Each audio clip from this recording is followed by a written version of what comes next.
네, 평택 편의점 차량 난입 난동 사건 구상권 관련한 얘기 더 해보겠습니다. 이호영 변호사의 뉴스와 법입니다. 변호사님. 네. 이게 뭐 구상권이라고 하는데 이 정확한 법적인 개념 같은 게 어떻게 되는 건가요?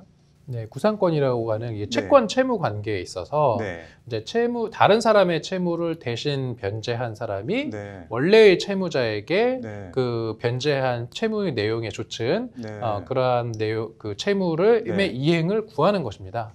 이게 조금 어렵게 들릴 것 같은데 좀 쉽게 설명하자면 원래 채무를 이행해야 될 사람을 대신해서 다른 사람이 그러한 채무 돈을 줬다라고 하면 이번에는 그 사람이 원래의 채무자에게 내가 너 대신 이행한 그 채무를 이번엔 나한테 내다오 이렇게 지금 청구를 하는 것이고 지금 그 편의점 사건 같은 경우를 예를 든다면 지금 본사가 먼저 그 편의점주에게 그 어떤 시설물의 그런 복구 비용을 대신 부담을 해서 일단 시설을 회복한다라는 거잖아요. 근데 원래 이 시설물을 복구할 책임이 있는 사람은 그 난동을 부린 그 30대 여성이겠죠. 그렇기 때문에 본사가 30대 여성을 대신해서 편의점주에게 시설 복구를 해주었으니 이번에는 그 비용을 원래의 채무자 그 30대 여성에게 그 청구를 하는 것, 이게 바로 이제 구상권이라고 할 수 있을 것 같습니다. 이게 뭐 요즘 코로나 관련해서도 구상권이라는 단어가 언론에 많이 오르내리고 있는데 어떤 케이스들이 있는지 좀 볼까요? 먼저 경남 창원시 케이스가 있는데요. 그 지난 8.15 그 광화문 집회에 참석을 했는데 이게 실제로는 참석을 했는데 안 했다라고 지금 방역 당국에 계속 거짓말을 하다가 실제로 뒤늦게 이제 그 광화문 집회에 참석한 것이 발각이 되었고 그렇게 지금 광화문 집회 참석 여부를 숨기고 있는 기간 동안에 이제 확진된 사람들이 나왔거든요. 지금 보면은 그 두산 공작계 기숙사 건물 내 편의점에서 일하는 그 이제 창원 51번 확진자 같은 경우가 이제 이 케이스인데 그 경남 217번 확진자거든요. 경남 217번 확진자의 이제 대학생 아들, 고등학생 딸 등 자녀 2명을 포함해서 이제 편의점 교대자와 그다음에 두산 공작기계 직원 등 모두 7명에게 이제 코로나를 옮겼다라는 거예요. 이거를 그러니까 처음부터 바로 이야기를 했으면 괜찮았을 텐데 그래서 지금 이렇게 흔히 말하는 그 N차 감염, N차 감염이 된 사람들이 실제로 나왔고 그 다음에 N차 감염자뿐만 아니라 이들이 접촉한 사람들을 다 검사해야 되지 않겠습니까? 그러니까 그런 검사 비용 이러한 것들에 대해서 지금 경남 창원시가 총 3억 원의 구상권을 청구하는 소송을 지난달 31일에 제기했다라는 거고요. 또 하나는 울산시 케이스인데 울산시도 비슷해요. 최근에 이제 그 화투 모임에서 지금 코로나가 확진되는 일이 있었는데 여기 같은 경우도 이 참석자들이 지금 그러한 모임의 존재를 감췄었거든요. 방역 당국에게 사실대로 이야기를 하지 않았었고 그렇기 때문에 이러한 것이 제때 방역 당국에 이제 보고가 되지 않음으로 인해서 발생한 추가 확진자, 그 다음에 방역 비용 이러한 것들을 지금 청구하겠다. 울산시 소송이 하나 더 있었고, 그 다음에 또 하나는 그 제주도 같은 경우 있었어요. 그래서 제주시 같은 경우는 이제 민폐를 끼쳤다라는 이제 얘기들이 많이 나왔는데 해외에서 국내로 귀국을 해서 자가격리 기간 중에 격리 의무를 위반하고 제주도를 여행을 다니면서 그 사람과 접촉한 사람들에 대한 또 방역 비용이 지금 발생을 했거든요. 그래서 제주시 같은 경우 이런 그 모녀에 대해서 구상금 청구 소송을 제기했다. 이렇게 지자체의 소송이 계속 줄을 잇고 있는 상황입니다. 이게 일단 창원 같은 경우 3억 원 이거 좀 어떻게 이런 액수가 나오는지 구체적으로 뜯어보면 어떻게 이게 나온 건가요? 이제 이게 결국은 그 소송의 성격은 이제 손해배상 소송이라고 할 수 있는데 손해배상이라고 하는 거는 그 크게 재산상 손해와 이제 비재산상 손해를 볼 수 있는데 이거 같은 경우 이제 재산상 손해가 큰 것 같아요.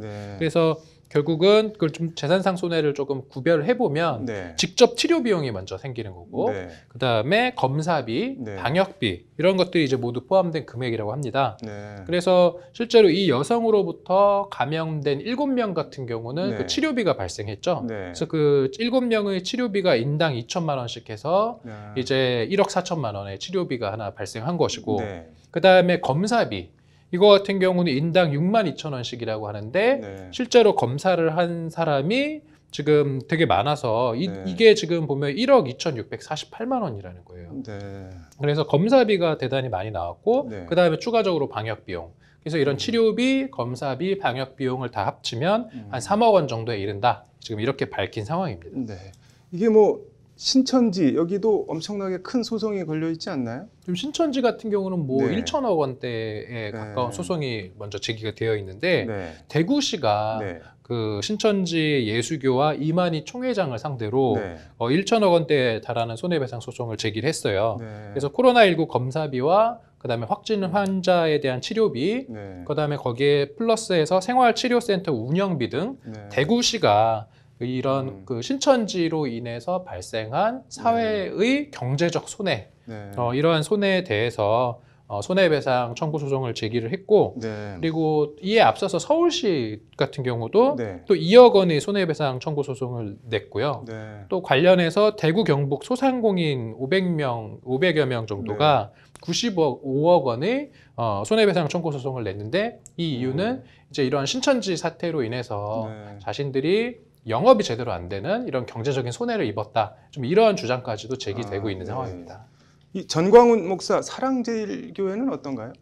지금 사랑제일 같은 경우는 국민건강보험공단이 네. 그 사랑제일 교회 관련 확진자가 네. 1,035명 정도인데 네. 이들에 대한 공단이 부담한 그 진료비가 55억 원인데요. 네. 이 진료비 55억 원에 대해서 구상금 청구 소송을 지금 청구할 예정이라고 지금 하고 있고요. 네. 또 별도로 서울시 같은 경우는 네. 그런 사랑제일교회에 대해서 네. 그 직접 치료비 5억 원 정도의 구상금 청구 소송을 지금 제기할 계획이라고 하는데 네. 지금 공단 같은 경우는 보면 55억 네. 원, 서울시 같은 경우는 5억 원 정도 청구를 네. 한다는 이렇게 금액이 차이가 나는 이유를 지금 보니까 네. 이 치료비를 네. 부담하는 비율이 이렇게 좀 다르더라고요. 아, 그래서 네. 치료비에 대해서 공단이 80%를 부담하고 네. 그다음에 나머지 20%의 절반은 서울시가 네. 나머지 절반은 정부가 이렇게 부담을 하다 보니까 네. 서울시가 이런 지금 사랑제일교회 확진자들로 인해서 지출한 비용에 비해서 공단이 지출한 비용이 거의 한 10배 정도 가까이 차이가 나는 네. 그런 상황인 것으로 보입니다. 이게 지자체나 방역 당국이 이런 뭐 종교 기관이나 개인을 상대로 이렇게 구상권 소송을 낸 전례가 있나요? 뭐 제가 알기로는 사실 네. 좀 이번에 이런 코로나를 계기로 이런 구상금 소송이 처음 이제 제기되고 있는 것으로 보이는데 네. 아마도 앞으로는 네. 이러한 유사한 소송들이 계속 이어지지 않을까 그렇게 네. 예상할 수 있을 것 같습니다. 이게 뭐 소송 쟁점을 따져보면 뭐 어떤 게 될까요? 가장 큰 쟁점은 그런 손해배상 의무가 있는지가 아, 네. 첫 번째이고 네. 그 다음에 두 번째는 만약에 손해배상 의무가 있다면 네. 그 손해배상의 비용은 얼마인가? 네. 다시 말해서 법률 용어로 보면은 네. 손해배상 책임의 범위는 어디까지인가? 이 두 네. 가지인 것으로 보입니다. 네. 그거는 뭐 어떤 걸 기준으로 해서 판단을 하게 되는 건가요? 이제 일반적으로 네. 구상금 소송이든 뭐든 결국은 큰 틀에선 손해배상 소송인데 네. 손해배상 소송에서는 네. 이제 그 소송을 당한 피고가 네. 손해배상 책임을 부담할 의무가 있는지를 재판부에서 먼저 판단하거든요. 네. 지금 뭐 서울시나 울산시나 네. 뭐 제주시 같은 경우가 네. 이런 구상금 청구 소송을 하는 가장 큰 네. 원인은 네. 이러한 어떤 방역에 네.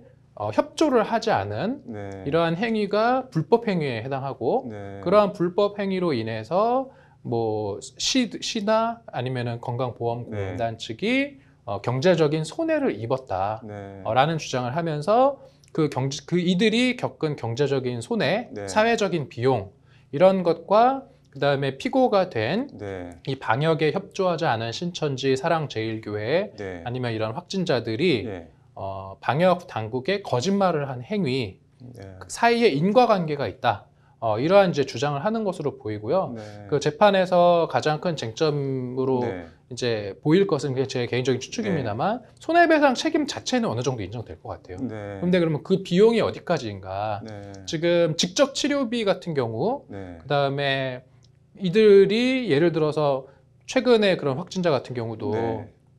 처음에 그 방역 당국의 조사를 받을 때 네. 만약에 사실대로 이야기를 했더라면 네. 그 사람이 이렇게 접촉한 사람의 수가 되게 적지 않겠습니까? 네. 근데 이게 실제로 위치 추적이나 휴대폰 이제 통신 기록을 통해서 네. 이제 광화문 집회에 참석한 것이 뒤늦게 알려지는 바람에 네. 그 텀이 생기잖아요. 네. 그 기간 동안에 새로 확진자들이 그러니까 그 그러니까 접촉자들이 기하급수적으로 늘어나면서 네. 확대된 그 비용, 그 검사 비용까지도 이들이 책임을 져야 되는 것인지에 대해서 네. 이게 법률상 어떤 직접적인 인과관계가 있는지 네. 이 부분에 대해서 재판부에서 아마 좀 판단을 네. 할 것으로 보입니다. 뭐 손해배상 범위가 관건이라고 말씀을 해주셨는데 이게 그럼 주변 상인들 같은 경우는 우리 쟤들 때문에 장사 못했다 이것도 어떻게 인정이 될까요? 어느 정도는 어떨까요?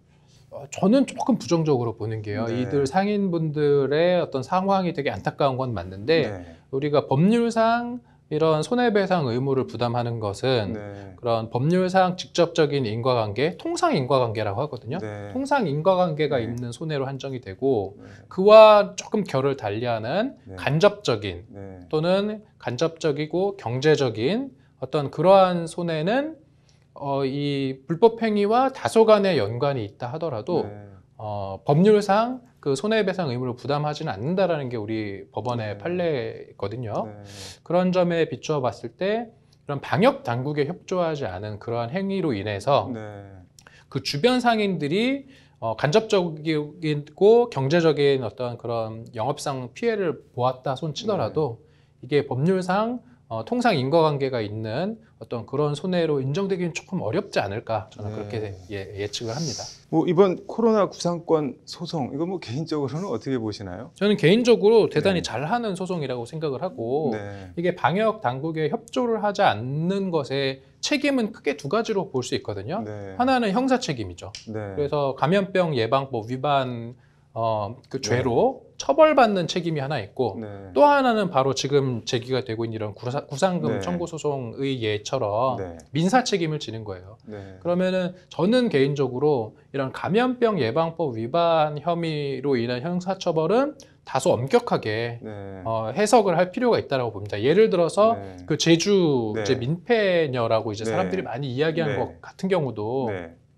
사실 저는 형사처벌로 보기에는 조금 애매한 부분이 있다라고 보거든요. 네. 그런 게 자가격리 권고였기 때문에. 네. 그래서 감염병 예방법 위반으로 직접 적용하기 어려운 그런 케이스들이 있기 때문에 네. 이러한 것들에 대한 보완책으로서 네. 이들에 대한 어떤 민사 책임을 적극적으로 이제 네. 따져서 네. 이들이 보다 국가의 방역에 적극적으로 협조를 하게 네. 하고 이러한 협조 의무를 불이행했을 때는 어떤 네. 식으로든 책임을 지는 이런 문화가 생겨야 된다. 저는 이렇게 생각을 합니다. 네. 뭐 말씀하신 대로 좀 방역 당국이 하라는 건 하고 하지 말라는 건 좀 안 했으면 좋겠네요. 오늘 잘 들었습니다.